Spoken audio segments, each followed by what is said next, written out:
painting, keep repeating to yourself, it's only a movie. Last House on the Left. The Last House on the Left is a 1972 exploitation film and is also the directorial debut of the legendary Wes Craven. And it's starring relatively unknown actors, so that's not really important. What is important is that the film is about these two young girls named Marie and Phyllis, and they run into this gang of escaped convicts who sexually abuse them and torture them. And then Marie's parents run into the same gang, and then they exact their revenge on them. The reason I wanted to review this film and not something like Nightmare on Elm Street or Scream is because this is Wes Craven's first film, and so this has a certain rawness that I feel like his other films don't have. And it's also a film that no one really talks about as much as those other iconic, like Freddy Krueger and Ghostface, you know? It also gets people that aren't really familiar with the horror genre to see a film like this. While I do enjoy Nightmare on Elm Street and Scream more, I just figured I'd talk about this movie. It's tough to watch though. I wanted to talk about how infamous this movie is, and right out the gate, the subject matter is going to make it a tough watch for anyone. I know it's a tough watch for me, because something like this could happen to people in real life, you know? So the thought of that feels so horrifying. And the way Wes Craven films this movie is very documentary-like. It feels like, it's almost like Cannibal Holocaust, if you've ever seen that movie. It feels like you're literally just watching someone actually get murdered in real life, except in that movie they actually did, but they didn't do that in this movie, but it comes close to that feeling. There's a particularly gory scene where this girl gets her intestines ripped out, and it looks real. Since it is filmed like a documentary, it has this quality of realism that other horror films don't, you know, where they're hyper stylized and you're like, oh, this is just a horror movie, like that's just fake guts and blood that I'm watching. This one feels gross. It makes you feel like you need to take a shower afterwards. The film also, like I said, has this raw and unfiltered nature to it that is such a product of the time, because this came out during the 70s when the grindhouse exploitation films were at their peak.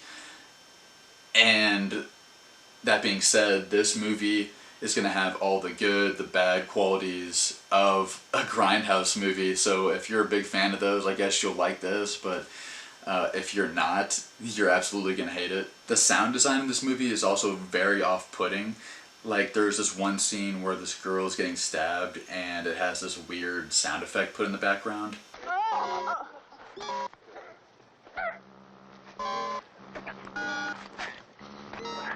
It definitely makes it scarier though, having these very strange sound effects put in, kind of inserted in random spots. This movie was actually banned in some countries because of how violent it was and showing the sexual abuse on screen. And I don't blame them, because I believe it had an X rating originally too, the uncut version, but it just feels grimy. Honestly though, if this movie was released today, I think it would still stir up the same controversy, but not to the same effect that it did in 1972, because they just were not prepared for what was going to be shown on screen. I feel like modern day audiences though are so desensitized to all the violence that we see on TV or in movies. It's true, we just have seen a lot more, and you know, cinema has progressed more and more to the point where nothing really bothers the normal horror fan anymore. But this controversy is what fueled the film to become as big as it was, because it doesn't matter if something gets good word of mouth or bad word of mouth, you know, word of mouth is word of mouth. So you get people talking, they're gonna have all their attention on this movie, and then Wes Craven, it completely launched his career. So if this movie wasn't as controversial as it was, we probably wouldn't have Wes Craven and all the movies that he made in his career, you know. So we got to thank this movie, no matter how depraved and how cynical and gross it really is. The acting from the two girls in the movie is actually pretty good. The acting from their parents and the group of convicts, not so much. But the two main girls, they bring this sense of realism to their performance, which also I think makes it seem creepier, because it just seems like you're watching this group of depraved convicts just do terrible things to these teenage girls.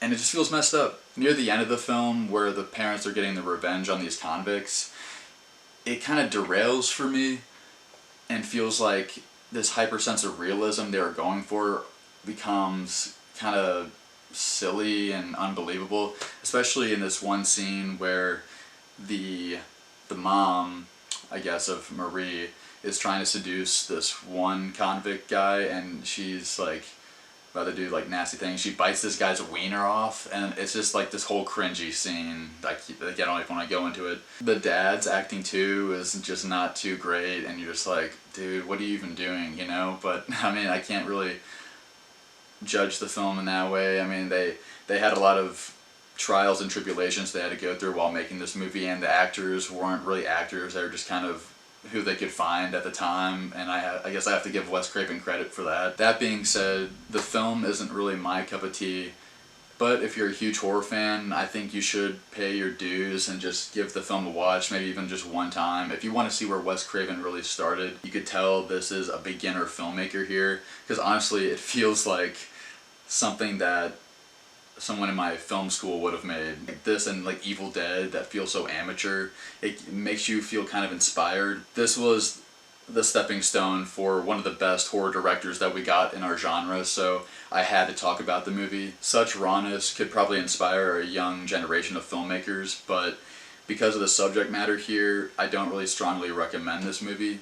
But that being said, I'm going to give the movie 2.5 out of 5 stars. Thank you guys again for sticking with me for these 31 days, and I'll catch you guys in the next episode of 31 Days of Horror.